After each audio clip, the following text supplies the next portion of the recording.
Yeah, jumping L and then call Yamcha is very good.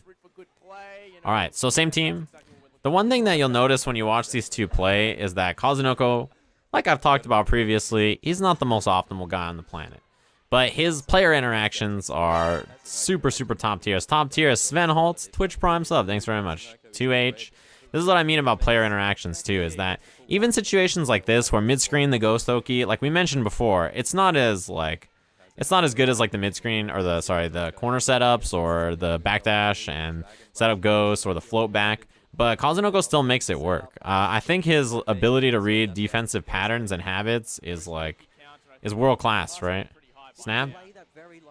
No, he's just gonna take the damage, I guess. Yeah, same thing we've seen from him consistently, calling the assist to try to cover Oki options. Already, like, you can see that Kazunoko has made... Look at what he does when he calls the ghost. He's like, oh, Nakkiel knows how to deal with this. He's going to reflect and stuff. Sure, I'll just wait over here. He sparks up. Kazunoko's like, I guess I'll just air dash in, use my ghost.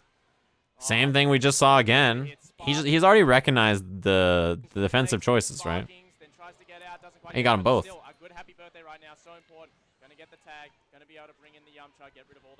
Kazunoko is really good at that. He might not have the best setups or the best, like, you know, I don't know, choices sometimes in being, like, really, I don't know what to call it. Optimal? He's not really optimal, but he makes good choices, usually. Right there, he got clipped. The air key blast after the round. I like that this game lets you do stuff after the round. I miss games that let you do that often. It feels so good. You kill someone with Gohan and you fast fall. You have other options with other characters. That just feels good. Guard cancel, he's out. Yeah, he did that a little too late. Usually 2H into the legs, you can't get through, but that was a little too late.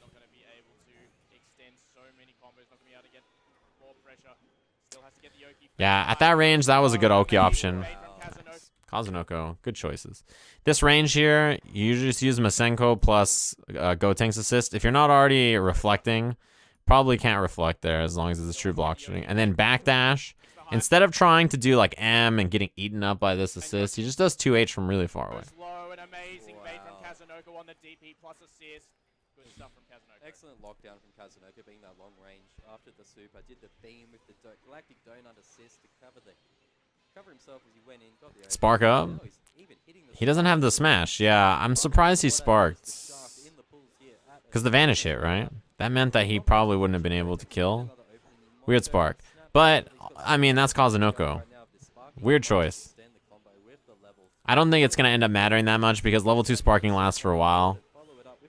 Level 3 is going to hit. If he did Masenko there, level 3 would have still hit. I like that choice. Damn, I have no idea. That mix-up looked pretty messed up. For a second there, I thought, yeah, I think it was supposed to be a jump fake cross-up, but then he just ended up going the wrong way with the Wolfang Fist. That was so weird. Yeah, weird scramble. Kazunoko's going to kill him for it. Level 1, level 1.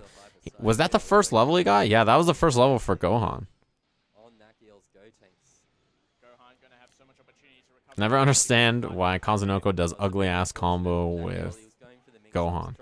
Yeah, his combo choices are not optimal, and they're not pretty. But I think that's the big merit about Kazunoko as a player. He doesn't have the prettiest gameplay, but goddamn is he good, right? He just makes up for it for being so talented. He's just so incredibly good. He just makes the right player interaction choices. Level 3? No. He can kill him now. Level 3. The unfortunate thing is he spent a lot of meter. With meter, Yamcha he's so good. He needs meter though, right? Which you just saw. His projectile is quite fine without it. Whoa. No vanish? I thought he might that was so cursed. Come on, bro. You gotta be kidding me. Why in the world did this super dash do this? This guy, I told you Kazunoko is a fucking cheater. And he comboed. so smart, honestly. He just wanted the block stun advantage. Right That at mid the start screen of the match. ghost was so, everything about it was so, it wasn't real. You just done anything and hit him. Snap or vanish, whatever. But then Kazunoko's a cheater. Everything about this was cursed. Man. He fell. Look at how late he air dashes here. It's as Nakkiel's landing. How are you going to see that? When you're falling from the air, I think the hardest time to block overhead low mix-ups is when your character is like up in the air and then they start to fall down, right? When you're chilling up in the air and you're landing, seeing a mix-up while you land is so hard because you can't really see the characters below you very well and your character's falling down. That moment of trying to block while you land is really hard. Especially with how low that air dash was. And Kazunoko was just in there with the overhead air L from Go Teams. Kazunoko chalking it up one. Yeah, exactly. Most of the time there, as someone pointed out, you're holding down back. That's what I mean. You're never really looking for it. Reflect from Nakkiel gets Dragon Rushed. First hit goes the Kazunoko. Backdash Ghost. You see how he just waited, though? Yeah, Ghost Release. Oh, he missed the combo. He's still going to get pressure. Punish. Snap. I like that he kept the snap option nice and short. Snaps are so cheap because they just give you Oki after, right? They just constantly give you a setup where you can just, you know, jumping L when they're on the way in, and then et cetera, et cetera, et cetera.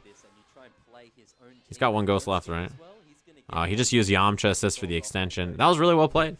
I think that he did a good job of just kind of setting out ghosts and then just waiting. He was like, what is Nakkiel going to do about these ghosts? And the answer was almost always reflect or try to like double reflect the whole ghost, and then he just delays it.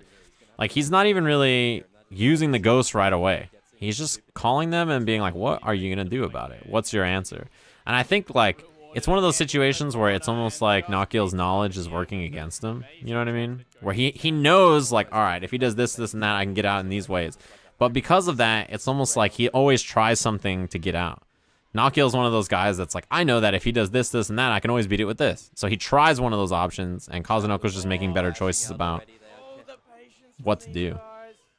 Yeah, Nakkiel's brain is just too large, and Kazunoko's is, I don't even know what size his brain is. It's undetermined.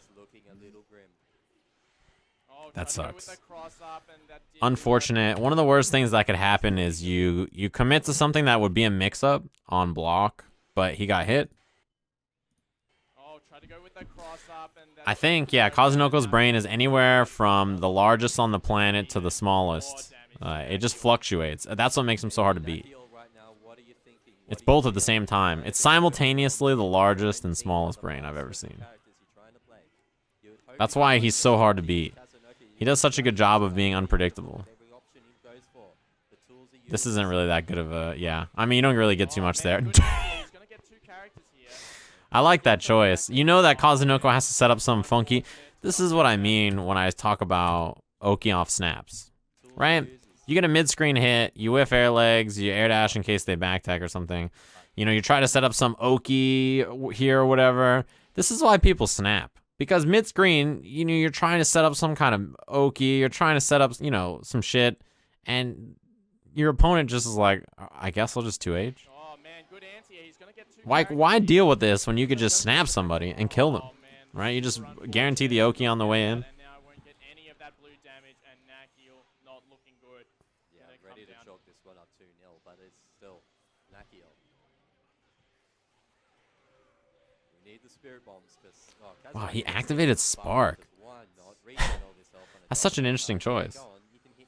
Just activate the Spark in neutral just to try to, like, I don't even know what the intention was there. I guess with this big of a lead, he feels like he should activate it. Damn. And he was close enough to the corner to get that combo. That was good recognition. Level 3 won't kill. DP.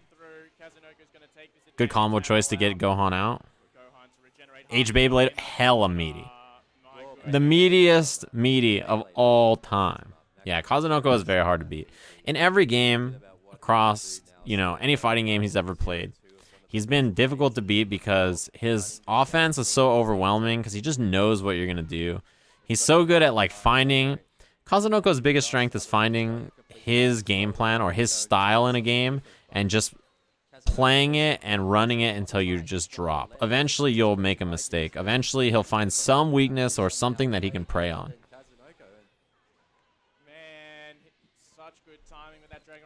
Like, nothing about his decision making or his, like, you know, Nakkiel's super optimal. He plays super, like, he always makes the right choices, right? He always does like what you should do. Kazunoko just plays so simple and so effective, you know? Spark up, the kill. I think interesting that he was willing to commit the level 1 sparking, but he, as you know, as everybody here knows as well, knows that Gotenks is a fucking problem if he gets to run offense, right? This team can just smother you from Gotenks on point. So that's exactly what he's going to do instead. Mix up. He gets one more. Gohan. Yup. Even if you block that correctly, he had more meter. Yeah, like, it was an amazing blocking sequence from Nakkiel. He's doing amazing, but at some point, he's going to get opened up. Yeah, that time he does commit to the offense. So one thing that you saw was Kazunoko was doing ghosts. This is great. This is why Kazunoko's so fucking good. Calls ghosts. Last time he did send out ghost, delay all the other ghosts, and Nakkiel's escaping, right? This time he just commits to the next ghost, just like I commit to thanking Phenom for the Twitch Prime. Thanks very much. He commits to the next ghost. And Nakkiel is so used to Kazunoko not doing the follow-up that the one time he did, he was ready for it. Air dash H, used the second ghost release to get the extra hit stun to get the combo. He's so good. It's crazy, right? He made that recognition, like, you know, exactly when it happened last time. Oh, that was a good choice. But that's what I mean about his player interactions, right? Last time he saw, like, okay, he's used to me not releasing both ghosts. All right, if that's, you know, what you think I'm going to do, then I'm going to completely change that option up.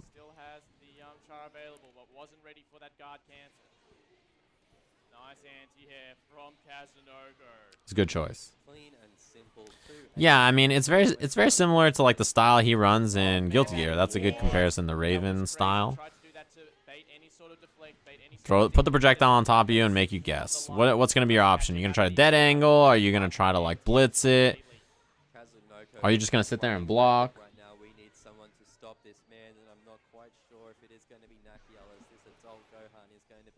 Cleaned up. Solo Yamcha, a lot of meter. Meter gives you a chance with Yamcha, but you have to chew through this whole team. Mix up there. What happens in a situation like this, because he has a dive kick, right? When he jumps, he has air dash over, right, to this side, or jump, stay in the front with dive kick. Most characters do this with super dash, but Yamcha has dive kick, which is like, yeah, I mean, why not just use it yourself? Tack Wolf Fame Fist.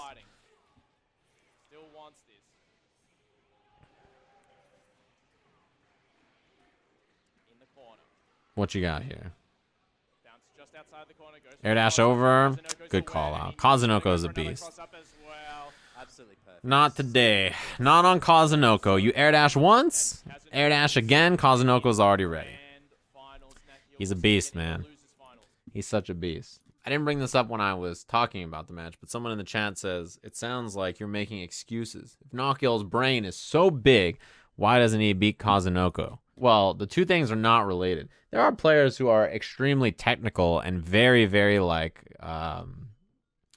very knowledgeable, and they're, like, really optimal. That doesn't necessarily make them the best player. And players who play like Kazunoko, which is, like, simple and fundamental based, they don't automatically win against players like Nakkiel either. You know what I mean? Like, you think about Justin. Justin Wong is, like, a good example of someone who's, like, very fundamental and very, like, basic, right? If you think about Fujimura is someone who's very optimal. Like, his decision-making is super clean, is super technical, like Nakkiel. They played at Capcom Cup. Fujimura beats Justin, right? It can happen either way. We're discussing the archetypes of players. Their overall player skill is not being factored into this. We're just discussing how they think and how they play as players. Nakkiel's problem. He thinks this is a combo competition. He's reached Fenrich levels, but he's sacrificed every other aspect of the game to get there. You know, that's a very interesting observation. I say interesting because I want to call it really fucking stupid, but I'm going to be a little nicer than that. I think it's a very interesting observation. I think it's really not at all true. But is it copy pasta? I hope so. It better become copy pasta if it's not.